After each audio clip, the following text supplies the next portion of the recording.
Hello दोस्तों, आज की इस वीडियो में हम दिल्ली थ्रू द एजेस आपका एक सब्जेक्ट है जेनरिक इलेक्टिव हिस्ट्री का फर्स्ट सेमेस्टर का। तो आज हम उसके सेकंड यूनिट को पढ़ेंगे, काफ़ी अच्छे से समझेंगे और आपका जो क्वेश्चन आएगा एग्जाम में उसी के बिहाफ पर ऐसा पढ़ेंगे कि आप अपना क्वेश्चन अटेम्प्ट कर देंगे। किसी भी तरह का क्वेश्चन आएगा, अगर आपने ये वाली वीडियो देखी है तो आपका मतलब यूज़फुल है आपके लिए और आप एक आंसर आराम से कर कर आ जाओगे। प्लीज़ वीडियो को पूरा देखना ताकि सारी बातें आप आसानी से समझ सकें। और वीडियो बड़ी सिर्फ इसलिए हो जाती है ताकि मैं चाहता हूँ कि आपको अच्छे से समझाया जाए और याद भी करा दिया जाए इस वीडियो में ही, इसलिए थोड़ा बड़ा हो जाता है वीडियो। इसके अलावा कुछ भी ऐसा कुछ मेरा वो नहीं है कि आप फालतू में वीडियो बड़ी की जाए, लेकिन प्लीज़ वीडियो को पूरा देखना। तो चलिए बिना देरी के अपनी वीडियो को शुरू करते हैं, आगे बढ़ते हैं। डायरेक्टली हम बात करते हैं दिल्ली के शहरों के विकास की। देखिए दोस्तों, इस यूनिट में हमें सबसे ज़्यादा इम्पॉर्टेंट जो है हमारे लिए चीज़ वो है शहर। ठीक है, हम हमेशा ही देखेंगे जितने भी आपने क्वेश्चन पेपर अभी मैंने आपको दिखाए हैं, अपलोड किए हैं वीडियोस, आप प्लेलिस्ट में देखना कि जितने भी क्वेश्चन पेपर्स हैं दिल्ली थ्रू द एजेस की, उसमें शहरों से क्वेश्चन हमेशा आता है। आपको 4-5 ऑप्शन दे दिए जाते हैं, कहा जाता है कि इन 4-5 शहरों में से किसी एक शहर पर विस्तार से बताइए या संक्षिप्त रूप से किसी भी तरह आपको बताना होता है। तो शहर हमारे लिए बहुत ज़्यादा इंपॉर्टेंट है, इसीलिए हम इनकी स्टडी कर रहे हैं। तो सबसे पहले बात करते हैं दिल्ली में शहरों के विकास की, कि आखिर दिल्ली में शहरों के विकास किस तरह से हुआ। देखिए नॉर्मली बात की जाए, जो सब मानते हैं, ऑफिशियली भी माना जाता है, तो दिल्ली के 7 नगर माने गए हैं। माना गया है कि दिल्ली के 7 नगर इतिहास में हुए हैं। दिल्ली कई बार उजड़ी है, कई बार बसी है, और इसको ही ध्यान में रखते हुए नॉर्मली 7 नगर माने जाते हैं। ये कॉमन सी चीज़ है, 7 नगर माने जाते हैं। लेकिन हम दिल्ली थ्रू द एजेस के सब्जेक्ट को काफ़ी गहराई से पढ़ते हैं तो हम देखते हैं कि भाई नहीं, अगर हम इंद्रप्रस्थ को भी जोड़ लें तो 7 तो नहीं रह जाएगा। अगर हम दूसरे शहरों को भी जोड़ें तो 7 से ज़्यादा ही हो जाएंगे, कम तो नहीं होंगे। लेकिन अभी हम बस विकास को समझ रहे हैं, हल्की बातें कर रहे हैं, नॉर्मल बातें कर रहे हैं, और 7 शहर मानकर ही चलेंगे, कोई दिक्कत नहीं होगी, आपके एग्जाम में भी कोई दिक्कत नहीं है। ठीक है, तो दिल्ली के 7 नगर कुछ इस प्रकार हैं, यहाँ पे समझिए आप। तो इंद्रप्रस्थ को हटाकर ही सारी चीज़ें जोड़ी जाती हैं नॉर्मली, क्योंकि जो इतिहास है नॉर्मली वो ऐसे जोड़ा जाता है, मध्यकालीन भारत से, मध्यकालीन दिल्ली से इतिहास जोड़ा जाता है। तो नॉर्मली देखा गया था, स्टार्टिंग में मैंने आपको बताया भी था कि जो तोमर वंश के लोग होते हैं, जो तोमर वंश के लोग होते हैं जिनका स्टार्टिंग में दिल्ली पर शासन होता है, तो वो लोग लाल कोट की स्थापना करते हैं। लाल कोट एक किला होता है जहाँ पर जो सेना से संबंधित एक किला समझ लो, एक सैनिक शिविर जिसे कहते हैं। ठीक है, सेना का एक किला होता है लाल कोट। अब तोमरों को हरा कर जो चौहान वंश के शासक होते हैं, वो तोमरों को हरा कर एक बड़ा किला बना लेते हैं यहीं पर, लाल कोट को ही विस्तार करते हुए, लाल कोट का विस्तार करते हुए यहीं पर एक बड़ा किला बना लेते हैं, और इसी को कहा जाता है किला राय पिथौरा। ठीक है, तो कई बार लाल कोट और किला राय पिथौरा को एक ही मान लिया जाता है, एक नहीं है, हालांकि एक ही जगह पर बनाए गए हैं। ठीक है, एक ही स्थान पर लाल कोट को बड़ा करके चौहानों के द्वारा किला राय पिथौरा बना दिया जाता है, पृथ्वीराज सिंह चौहान के द्वारा। ठीक है, पृथ्वीराज चौहान के द्वारा बना दिया जाता है। अब इसके बाद हम देखते हैं कि तुर्कों का आक्रमण होता है, पृथ्वीराज हार जाता है लड़ाई में, और पृथ्वीराज के हारने के बाद कुतुबुद्दीन ऐबक वगैरह का शासन स्थापित हो जाता है दिल्ली पर। और फिर ये जो इलाका होता है, यही लालकोट वगैरह का जो इलाका होता है, यहाँ पे एक कुतुब दिल्ली स्थापित कर दी जाती है। कई सारी आसपास, किले के आसपास कई सारी बस्तियां बस जाती हैं, और उस बस्ती को हम लोग नॉर्मली दहली एक कुना के नाम से जानते हैं, कुतुब दिल्ली के नाम से जानते हैं, जहाँ कुतुब मीनार वगैरह है। देखो लाल कोट वही जगह है जहाँ पर कुतुब मीनार है, ये समझिए आप। आस-पास है, ज़्यादा मतलब बिल्कुल एग्जैक्ट पॉइंट नहीं है, लेकिन आस-पास वही एरिया है, लाल कोट के आस-पास ही ये कुतुब दिल्ली भी स्थापित हो जाती है। तो किला राय पिथौरा, लाल कोट, आप इनको ही थोड़ा एक मानकर चलिए। किला राय पिथौरा, ये जो लाल कोट है, देखो लाल कोट, किला राय पिथौरा ये था, और फिर इसी के आसपास कुतुबुद्दीन ऐबक के द्वारा बस्ती स्थापित करा दी जाती है, और कुतुब दिल्ली या दिल्ली कुन्हा के नाम से जानी जाने वाली बस्ती स्थापित होती है। इसके साथ ही अब कुछ समय बाद ही जो गयासुद्दीन बलबन होता है, ये भी एक बहुत फेमस सुल्तान रहा था। फेमस का सुल्तान का मतलब क्या है, इसका मध्यकालीन सल्तनत की हिस्ट्री में बहुत बड़ा योगदान है। अभी आप देखेंगे, पढ़ेंगे कभी तो आपको पता चलेगा, लेकिन अभी हमें डिटेल में नहीं जाना इसकी। हम बस ये जानते हैं कि एक सुल्तान था गयासुद्दीन बलबन, उसके द्वारा ग्यासपुर किलोखरी की स्थापना की जाती है। ये भी एक नगर माना जाता है, एक शहर, एक बस्ती मानी जाती है। ठीक है, यहाँ तक आपको बात समझ में आ गई। ठीक है, हम लाइन वाइज चल रहे हैं। तो हमने देखा पहले किला राय पिथौरा हुआ, लालकोट हुआ करता था, किला राय पिथौरा हुआ करता था पहले दिल्ली में। फिर कुतुब दिल्ली एक ऊना बनाया गया, फिर ग्यास किलोखरी बनाई गई एक इलाके में। फिर इसके बाद सीरी, एक श्रीनगर अलाउद्दीन खिलजी के द्वारा स्थापित किया जाता है भारत में। इसके बाद तुगलकाबाद की स्थापना होती है। किसके द्वारा होती है? गयासुद्दीन तुगलक के द्वारा। जहाँ तक मुझे याद है, गयासुद्दीन तुगलक के द्वारा तुगलकाबाद की स्थापना की जाती है। फिर जहाँपनाह की यानी कि मोहम्मद बिन तुगलक के द्वारा जहाँपनाह की स्थापना की जाती है। फिर फिरोज शाह तुगलक आता है, उसके द्वारा फिरोजाबाद की स्थापना की जाती है। तो ये अलग अलग नगर स्थापित किए जाते हैं। इसके बाद शेरगढ़ यानी कि जो शेर शाह वगैरह है, जो अफगान शासक था शेर शाह, जब उसका शासन होता है तो शेरगढ़ की स्थापना की जाती है दिल्ली में, एक शहर। और फिर शाहजहानाबाद, जो शाहजहां था मुगल शासक बादशाह शाहजहां, उसके द्वारा पुरानी दिल्ली में जो चांदनी चौक का एरिया है जहाँ पे लाल किला स्थापित है, तो वहाँ पर शाहजहानाबाद स्थापित किया जाता है। लाल किला शाहजहानाबाद को ही डिनोट करता है। तो यहाँ पे हमने सामान्य बातें देख ली, दिल्ली के शहरों के विकास को सामान्य रूप से समझ लिया। ठीक है, नॉर्मली 7 शहर माने जाते हैं, 7 में किला राय पिथौरा आ गया ये, और सिरी, तुगलकाबाद, जहाँपनाह, फिरोजाबाद और शेरगढ़ आ गया, जहाँ शाहजहानाबाद आ गया। और यहाँ पे जो कुतुब दिल्ली था और गयासुद्दीन की लोखरी था, इसको हम बस दिल्ली थ्रू द एजेस के अंतर्गत ही पढ़ लेते हैं इसको डिटेल में, क्योंकि हम पढ़ रहे हैं ना, तो इसको भी हम पढ़ते हैं। तो यहाँ तक आपको बात समझ में आ गई होगी। दिल्ली में शहरों का विकास एक हल्का हल्का समझ में आ गया। अब बात कर लेते हैं थोड़ा डिटेल में कि ये सीरी वगैरह क्या था। देखो दोस्तों, एक चीज़ मैं आपसे कहूँगा कि इस वीडियो में हम कुतुब दिल्ली यानी कि दिल्ली कुना पे खास बात नहीं करेंगे, ग्यासपुर की लोखरी पर कुछ खास बात नहीं करने जा रहे। क्यों? क्योंकि ये चीज़ें अगर मैं आपको पढ़ा भी दूंगा तो आपको रटना पड़ेगा इनको, और आपको तो कोई एक ऑप्शन चूज़ करना है। मतलब 5-6 शहर आपको मिलते हैं आपको आंसर लिखने के लिए, तो आप उस पर लिखिए आंसर जो ईजी रहेगा आपके लिए, और वही आपको यहाँ पर पढ़ाया जा रहा है। तो यहाँ पे हम सबसे पहले जो शहर पढ़ने जा रहे हैं उसका नाम है सिरी। ठीक है, हम सिरी को पढ़ेंगे, सिरी क्या है। वैसे तो इजी तो ये भी नहीं, लेकिन फिर भी हमें पढ़ना है ताकि आंसर हम कर सकें, क्योंकि आंसर पक्का है, क्वेश्चन आएगा ही आएगा। तो इसको पढ़ लेते हैं, बस प्लीज़ वीडियो में पूरी तरह देखना, वीडियो को समझ में आएगा। मंगोलों की लूट खसोट से दिल्ली को सुरक्षित रखने के क्रम में सुल्तान अलाउद्दीन खिलजी ने 1299 में सिरी में एक सशस्त्र शिविर की स्थापना की। सशस्त्र शिविर का मतलब एक बहुत ही खतरनाक सेना का अड्डा। फिर इसी को शहर में स्थापित कर दिया गया, लेकिन यहाँ पे सैनिक रूप से प्रमुख सिपाही थे ज़्यादातर। ठीक है, अब मंगोल बहुत ज़्यादा उस समय जो दिल्ली सल्तनत का जो टाइम पीरियड था, लगभग ये जो 13वीं-14वीं शताब्दी का ये जो टाइम पीरियड था, इस टाइम पर जो भारत का जो बॉर्डर था, भारत के आसपास जो पश्चिमी इलाका था, वहाँ पर कौन मंडरा रहा था? मंगोल शासकों का बहुत ज़्यादा बोलबाला था, और ये बहुत लूट मचाते थे, लूटपाट बहुत करते थे, ये कत्लेआम बहुत ज़्यादा करते थे। मतलब समझ लो, एक बार तो कहा जाता है कि एक मंगोल शासक था चंगेज खां, उसने कह दिया था, एक इलाका था मुझे याद नहीं आ रहा, कहा था कि इस इलाके की एक बिल्ली तक नहीं बचनी चाहिए, सबको मार डालो। अब मुझे याद नहीं आ रहा, मैंने काफ़ी टाइम हो गया उसको पढ़े हुए।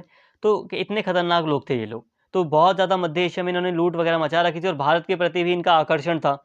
तो भारत को मंगोलों से बचाने के लिए दिल्ली को सुरक्षित करना जरूरी था, क्योंकि दिल्ली में ही तो राजा बैठ रहा था, शासन जो सुल्तान है वो दिल्ली में ही बैठ रहा था, तो जो राजधानी थी उसको सुरक्षित करना जरूरी था। और इसी के चलते दिल्ली को सुरक्षित करने के लिए अलाउद्दीन खिलजी के द्वारा 1229 में सिरी में एक सशस्त्र शिविर की स्थापना की गई। एक किला बनाया गया बड़ा सा, जो कि शहर की तरह था। देखो, किले का मतलब यहाँ पर एक इतने बड़े बड़े किले बनते हैं जो आपस में अपने आप में एक शहर हो जाते हैं, एक नगर बन जाते हैं। क्यों? क्योंकि वो इतने बड़े नगर होते हैं कि वहाँ पे बाजारें, किले में बाजार भी लगती है। बस क्या होता है कि बाउंड्री से घेर लिया जाता है बड़े क्षेत्र को, आम लोग भी रहते हैं, राजा के लिए अलग व्यवस्था होती है, महल वगैरह होते हैं, तो बड़ा हो जाता है किला, एक नगर बन जाता है। तो ये श्रीनगर था। स्रोतों की माने कुछ स्रोत है हमारे पास, कुछ जानकारी है हमारे पास, तो उससे पता चलता है कि पुरानी दिल्ली के उत्तर पूर्वी इलाके के से लगभग सटा हुआ सिरी एक समतल बंजर मैदान था। सिरी क्या था?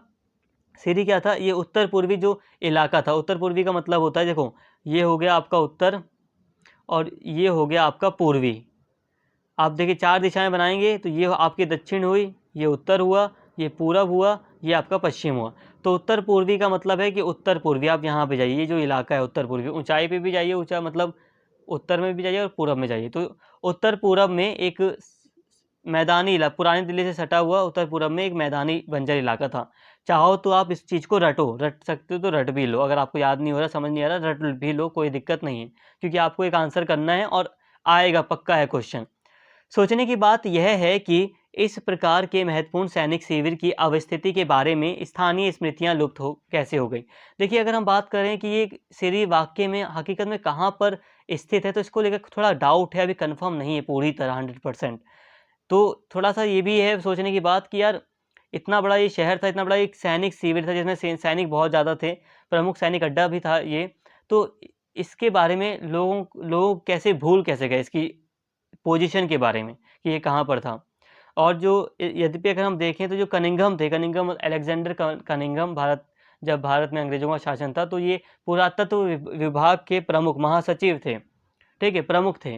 तो इनके अनुसार अगर हम बात करें तो कनिंघम इस स्थान की पहचान शाहपुर जाट गांव सहित ऊंचे मिट्टी के टीलों से घिरे हुए विस्तृत क्षेत्र के रूप में करते हैं। अब कनिंघम ने एक शाहपुर जाट गांव है दिल्ली का, तो इसको कनिंघम ने सिरी वाला स्थान बताया। इन्होंने कहा है कि यही वो स्थान है शाहपुर जाट गांव जहां पर सिरी स्थापित था, जो श्रीनगर था या जो सिरी जो सैनिक शिविर है वो स्थापित था। प्रारंभ में सिरी के अधिवास को लश्कर अथवा लश्करगाह सैन्य शिविर के नाम से पुकारा जाता था, ठीक है। अब देखो कुछ चीज़ें आपको रटनी पड़ेंगी, सिंपल सी बात है, समझना क्या है इसमें आपको रटना है कि सीरी में जो अधिवास था, जो रहने की जो जगह थी सिरी में, उसको लश्कर या लश्करगाह सैन्य शिविर के रूप में जाना जाता था। यद्यपि बाद में सिरी में स्थित लश्करगाह को दारुल खिलाफा का नाम दे दिया गया, तो बाद में इसको दारुल खिलाफा भी बोला जाने लगा।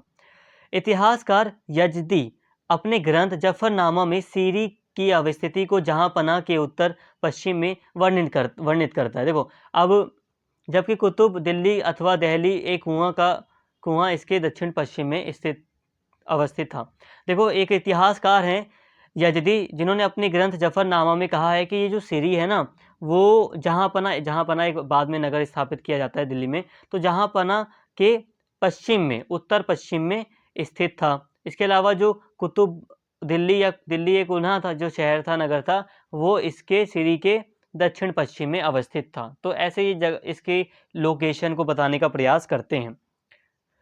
उसके अनुसार अगर हम इन्हीं इतिहासकार के अनुसार बात करें तो उसके अनुसार सिरी से संलग्न परकोटा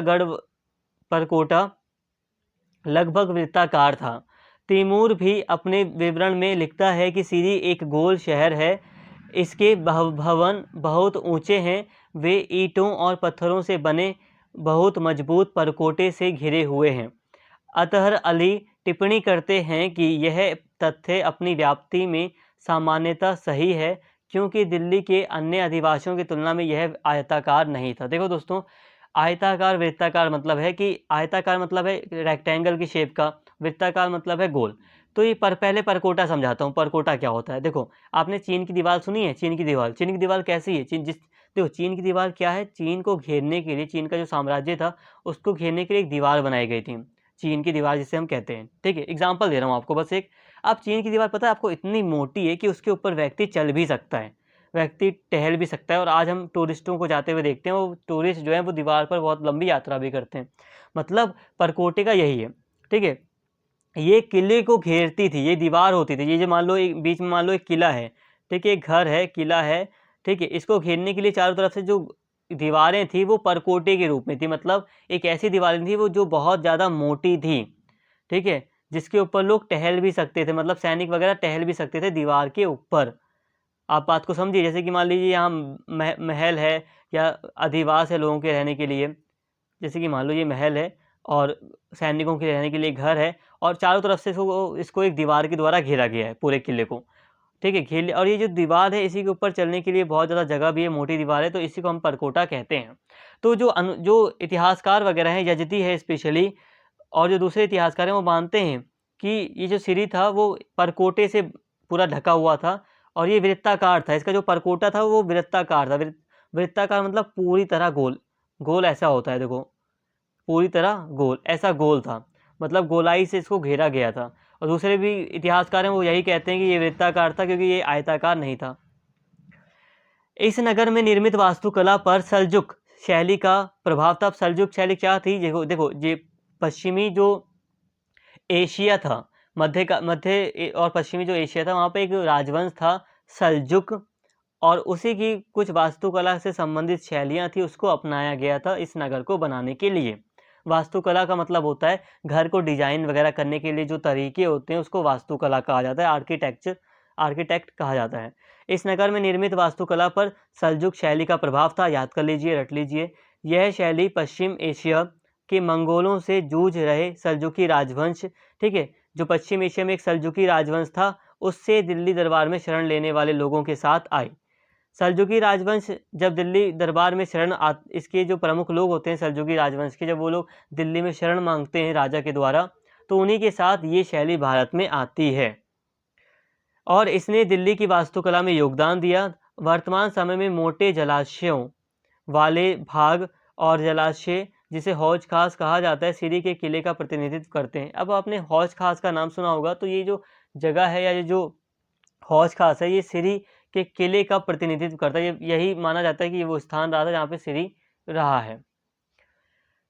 शहर रहा है। अलाउद्दीन के शासन में मंगोलों की आघात शक्ति में अचानक वृद्धि हुई तथा संपूर्ण दोआब और यहाँ तक कि गंगा के आगे के, देखो दोआब मतलब होता है दो नदियों के बीच का मैदानी हिस्सा, ठीक है, गंगा के आगे के भी क्षेत्र मंगोल आक्रमण की सीमा में आ गए। स्वयं दिल्ली मंगोल आक्रमण का निशाना बन गई और 2 बार घेरेबंदी के अधीन हुई।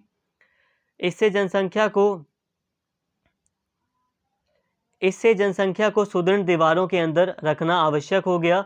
स्वाभाविक है कि इसके लिए चट्टानी इलाके के समीप जहां से पत्थरों की आपूर्ति आसान हो सके एक आदर्श विकल्प था। तत्कालीन मंगोल आक्रमणों के समय सीरी ने मुख्यालय के रूप में अलाउद्दीन की सेवा की, इसीलिए यहाँ एक नई गढ़ी बनवाने का निश्चय किया जिसे उसके उत्तराधिकारी कुतुबुद्दीन मुबारक ने पूरा किया। अब मैं आपको समझाता हूँ। देखो दोस्तों, क्या हुआ कि हमने शहर के बारे में लगभग सारी ही बातें कर ली। जो सिरी शहर था उसके बारे में हमने लगभग सारी ही बातें कर ली। यहाँ पे आप ध्यान दीजिए, बस ये थोड़ा आंसर को बड़ा करने के लिए यहाँ पे आपको और समझा रहा हूँ मैं कि जो अलाउद्दीन का शासनकाल था उसमें मंगोलों के द्वारा बहुत ज़्यादा आक्रमण किए जा रहे थे। तो ये जब खिलजी सल्तनत स्थापित होती है भारत पर, दिल्ली सल्तनत में खिलजी वंश आता है भारत में, तो इस समय मंगोलों के आक्रमण बढ़ जाते हैं और 2 बार तो मंगोलों ने दिल्ली की घेरेबंदी भी कर ली थी। मतलब ये दिल्ली पर आक्रमण करने के लिए दिल्ली पर पूरा कूच कर दिया था, आक्रमण भी किया था। तो इसलिए दिल्ली को सुरक्षित करना बहुत ज़रूरी था। जनता को एक सुदृढ़ दीवारों के अंदर लाना था, इसीलिए किला बनाया गया, मतलब दीवारों से घेरा गया। ये जो दीवारें होती थी ये पूरे के पूरे नगर बना लेती थी अपने अंदर। यहाँ आम लोग भी रहते थे, राजा वगैरह भी रहा करते थे, तो बहुत बड़ा एरिया में हुआ करता था ये। तो इसलिए जनता को सेफ्टी वगैरह देने के लिए इस किले का निर्माण किया गया। और सिरी एक ऐसा इलाका था, चट्टानी इलाका, जहाँ पर पत्थर भी अवेलेबल थे, तो आसानी से चट्टानों काट कर बनाया जा सकता था, एक महल नगर अच्छे से स्थापित किया जा सकता था, इसीलिए सिरी को चुना गया था। इसके बाद ये जो गढ़ था, अलाउद्दीन खिलजी ने हालांकि इसकी स्थापना कर दी थी और इसको पूरा करवाया फिर आगे चल के कुतुबुद्दीन मुबारक, जो कि अलाउद्दीन का उत्तराधिकारी था। यहाँ तक हमने दोस्तों सिरी को समझ लिया। अगर सिरी के रिगार्डिंग कोई भी क्वेश्चन आएगा आपके एग्जाम में तो ये सारी बातें आपको लिखनी पड़ेंगी। दोस्तों अब वीडियो थोड़ा बड़ा हो रहा है, इसलिए वीडियो को यहीं पे स्टॉप करते हैं। और हमने एक नगर की बात कर ली, तो आपका एक शहर आपने अच्छे से पढ़ लिया, सिरी को, ठीक है। एक शहर आपका पूरी तरह डन हो गया। नेक्स्ट वीडियोज़ में हम तुगलकाबाद को कवर करेंगे और इसके बाद बस आपको 2 ही मेन पढ़ने, एक सिरी पढ़ लो, एक तुगलकाबाद पढ़ लो। इसके बाद मैं हल्का हल्का इनको समझाऊंगा बस, ठीक है। एक आपने सिरी पढ़ लिया, एक तुगलकाबाद कर लेना, इंपॉर्टेंट है। और यहाँ तक आपको सारी बातें समझ में आ गई होंगी। अब नेक्स्ट वीडियो में मिलते हैं। प्लीज़ वीडियो को लाइक करना, शेयर करना, वीडियो पसंद आई है तो कमेंट करके जरूर बताना, और चैनल को सब्सक्राइब नहीं किया तो सब्सक्राइब कर लेना। Thank you.